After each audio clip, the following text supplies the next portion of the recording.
বরাক উপত্যকার নীলামবাজার থেকে 1992 6 ডিসেম্বর রাম মন্দির আন্দোলনে শামিল ছিলেন। রামলালার প্রাণ প্রতিষ্ঠা উৎসবে আমন্ত্রণও পেয়েছেন। দীর্ঘ আন্দোলনের পর স্বপ্ন পূরণের আনন্দে বৃদ্ধ বয়সেও যেন আবার যৌবন ফিরে পেয়েছেন। 22 জানুয়ারি প্রাণ প্রতিষ্ঠা রামলালার, প্রাণ পড়ে রয়েছে অযোধ্যায়।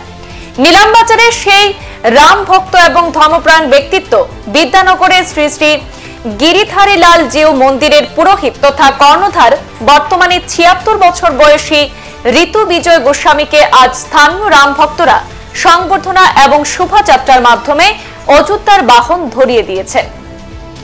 অযোধ্যা যাত্রীকে নিয়ে হরিনাম সংকীর্তন করে নগর পরিক্রমা করে কালীবাড়িতে এনে সংবর্ধনা দিয়ে ঋতু সাধুকে নীলামবাজারবাসীর প্রতিনিধি আখ্যায়িত করলেন বিজেপি নেত্রী শিপ্রা গুণ। জানা গেছে, প্রাণ প্রতিষ্ঠা উৎসবের নির্ধারিত সময়ের আগে রাম মন্দির আন্দোলনে অংশগ্রহণকারী তথা কর সেবক ঋতু বিজয় গোস্বামীজি পৌঁছে যাবেন রামনগরী অযোধ্যায়। শ্রীরাম জয় রাম, শ্রীরাম জয় রাম। প্রথমের যে আমাদের অযোধ্যাতে যাওয়ার উদ্দেশ্যটি আমাদের রামচন্দ্রদেবের প্রতিষ্ঠা, প্রাণ প্রতিষ্ঠা দিবসের জন্য বা প্রাণ প্রতিষ্ঠার জন্য যাচ্ছে। এখানে আমাদের আশ্রমের নাম হচ্ছে শ্রী শ্রী গিরিধারী লাল জিউর আশ্রম, আবার দয়াল প্রভু সীতানাথ সাধন আশ্রম। আমাদের উদ্দেশ্য কি? আমাদের উদ্দেশ্য শ্রীরামচন্দ্রের প্রাণ প্রতিষ্ঠা দিবস 22 জানুয়ারি, এর জন্য এখান থেকে রওনা হইতেছি। আর আমার এটাই ভাগ্য যে আমি যে শ্রীরামচন্দ্রের শরণাগত হয়ে এবং সমস্ত ভক্তবাসীরা ভক্তবৃন্দরা যেন আমাকে এমনভাবে আশীর্বাদ করেছেন সাধু সন্ত, এর জন্য আমি আজ অযোধ্যায় দেখতে পারতেছি। জয় শ্রীরাম, জয় শ্রীরাম। বিদ্যানগরের গিরিধারী লাল জিউ মন্দিরের প্রধান পুরোহিত ঋতু বিজয় গোস্বামী এলাকায় ঋতু সাধু নামে নীলামবাজারবাসীর কাছে পরিচিত। তিনি রাম মন্দির আন্দোলনেও শামিল ছিলেন। এমনকি কর সেবকরা বাবরি হামলা চালানোর পর দাঙ্গায় আটকাও পড়েছিলেন এই ঋতু সাধু। তাই বর্তমানে রাম মন্দির গড়ে ওঠায় দীর্ঘদিনের আশা পূরণে খুশির অন্ত নেই কর সেবক ঋতু সাধুর। গত কয়েকদিন আগেই সরাসরি রাম মন্দির ট্রাস্ট থেকেই তার কাছে আমন্ত্রণ পত্র পৌঁছেছে। আজ তিনি অযোধ্যার উদ্দেশ্যে রওনা হলে বিদ্যানগরবাসীর হরিনাম কীর্তন এবং উলুধ্বনি দিয়ে তাকে বিদায় জানিয়েছেন।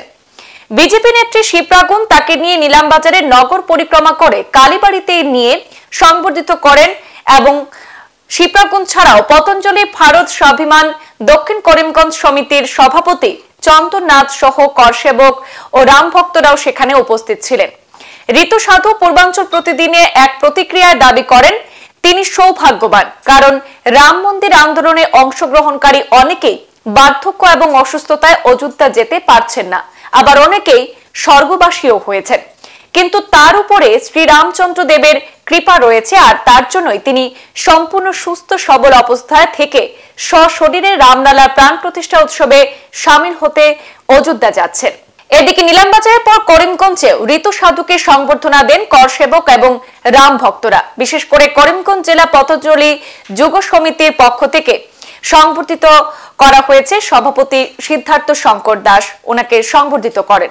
আমরা খুবই আনন্দিত যে আজকে নীলামবাজারের পক্ষ থেকে আমরা ঋতু সাধু হিসাবে পরিচিত, উনি এই শ্রীরাম জন্মভূমি অযোধ্যা সেই মহাযজ্ঞে যোগদান করতে উনি আজকে রওনা হয়েছে। আমরা নীলামবাজারের সমস্ত রাম ভক্তবৃন্দরা ওনাকে হরিনাম কীর্তন করে ওই ফুল ছিটিয়ে শঙ্করধ্বনি দিয়ে সমস্ত মহিলারা উলুধ্বনি দিয়ে ওনাকে আমরা রওনা করেছি। আমরা সেই যোগদান করে উনি সমস্ত ভারতবর্ষে প্রচণ্ড মঙ্গল কামনার্থে উনি রওনা হয়েছেন। এই মহাযজ্ঞে আমরা দীর্ঘদিনের আমাদের যে স্বপ্নের রাম রাজত্বের উদ্দেশ্যে আমরা অহরহ প্রার্থনা করছি। সেই রাম জন্মভূমির শুভ উদ্বোধনে উনি রওনা হয়েছেন।